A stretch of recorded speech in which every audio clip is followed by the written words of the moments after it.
tilted in an angle, the water coming down from the top to the bottom. When it's wet in different stage, the water reacts to the color a bit differently.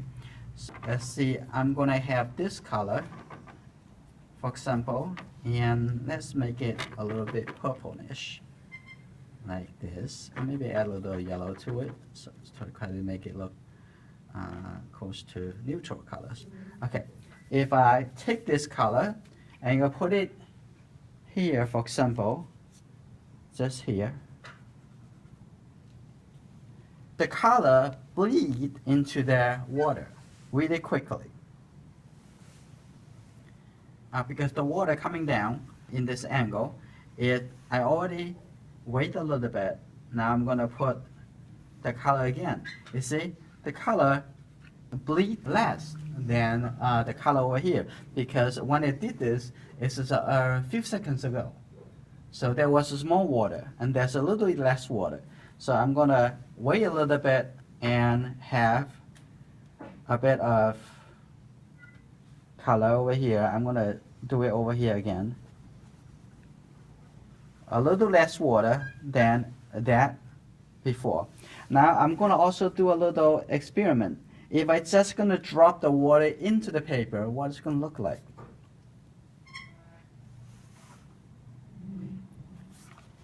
And one, because the water running down.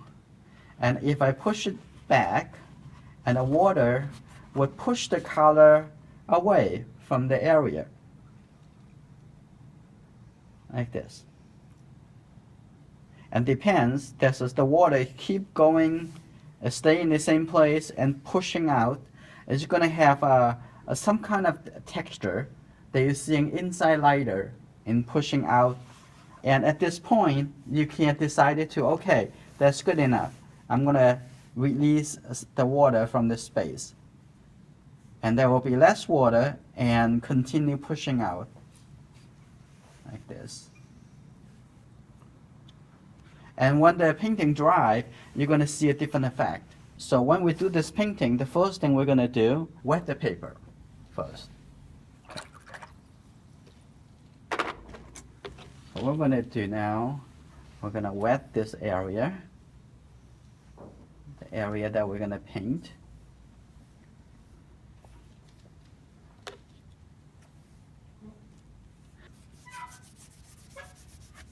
Okay, I need to see where the water, see from the angle.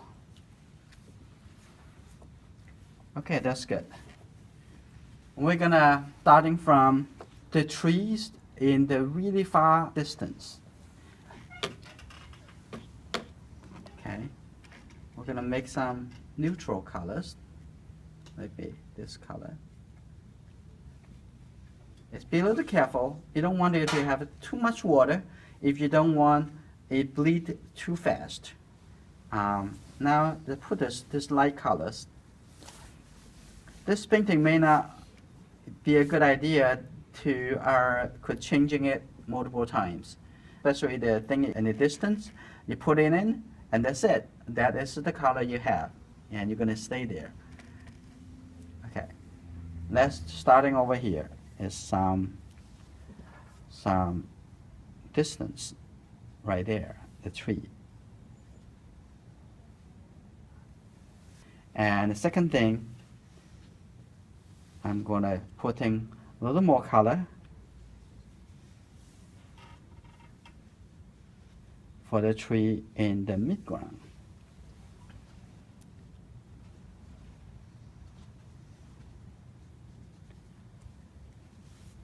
Maybe the tree up here. I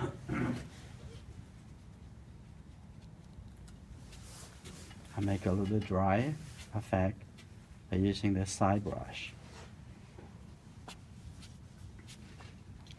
Okay, now down here I want to remove some of the colors. How are we going to do that? I'm going to use the flat brush. The bigger brush probably easier. So what I'm going to do, I'm going to just lift off this color, how I can make a clean edge.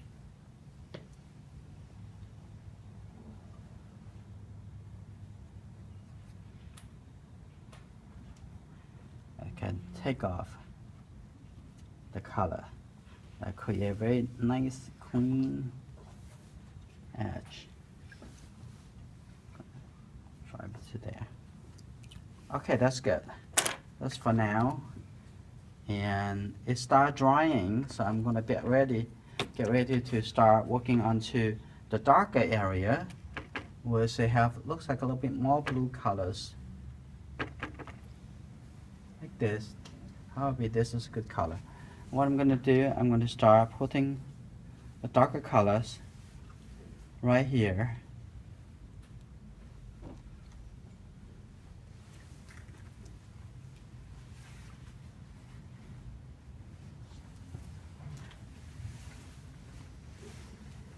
And make it even darker and also less water. Okay, it's good. I'm gonna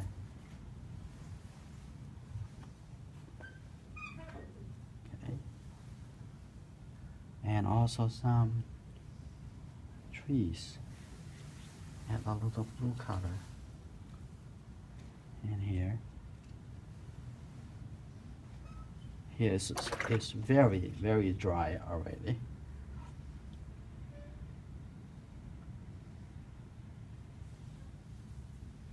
The things in the front and look more definitions than the things in the background.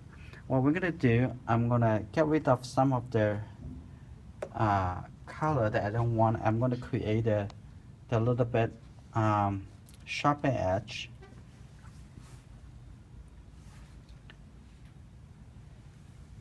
Little definitions here.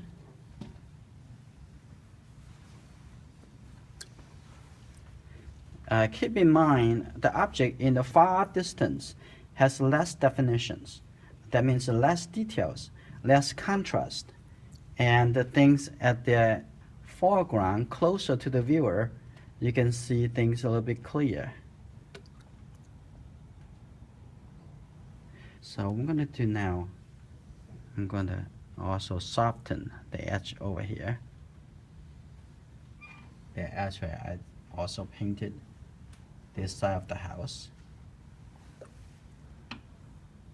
I don't want this too much water push into the color too much, like that. And I need to get rid of more colors at the front here on it because the color keep coming down. And I can make this upside down so the color won't keep coming down this way. Drier and drier now. So what I'm going to do, I'm going to start coming in, getting a little details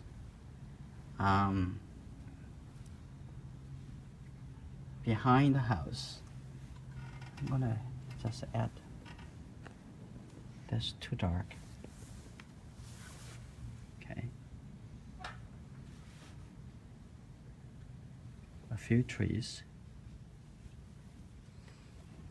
And a couple over here. I think this is good. Oh my goodness. There's some water bleeding into this area.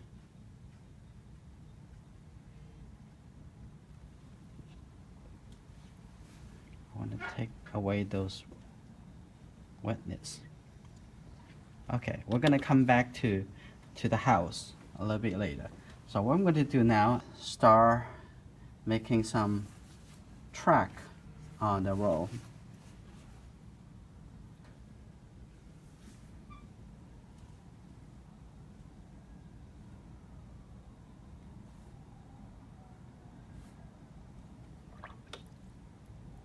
And with that, I also want it to be not so clear in some area.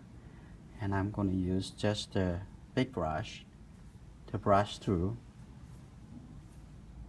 And I probably need to come back to refix some of the track if that we're gonna see how it's gonna come out. And over here too. So that's the front. And then at this point, the house, I'm gonna leave it alone for now. And the telephone post, and we're gonna do that later. And am I going to make this a little softer, because in the reference it's really nice soft area. So I'm gonna make that softer. Like that, that's good. So we're gonna wait. So what I'm gonna do now, I'm gonna add in some detail at the front. Okay. Add a little yellow color. I'm making sure it's dark enough. Okay, here you go.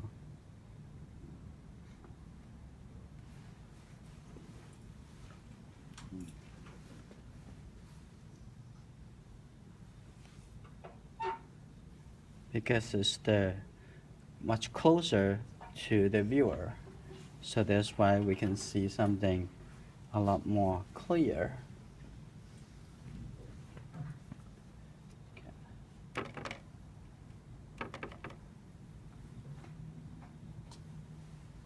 That.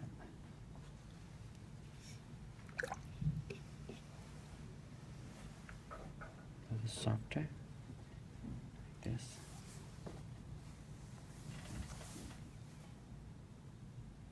Connect the wet here.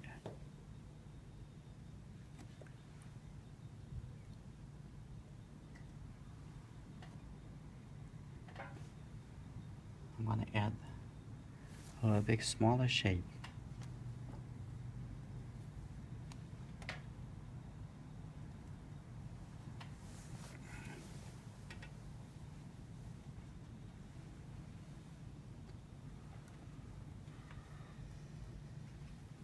Yeah, good.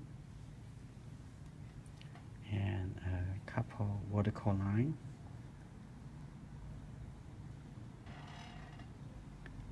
Okay, this is good. And we're gonna come back. We're coming back to draw the house.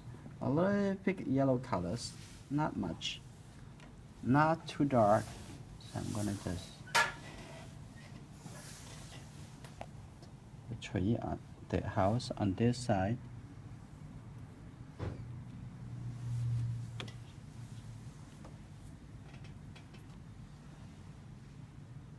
Okay. And we're going to draw a little bit blue colors for the roof. Very light colors.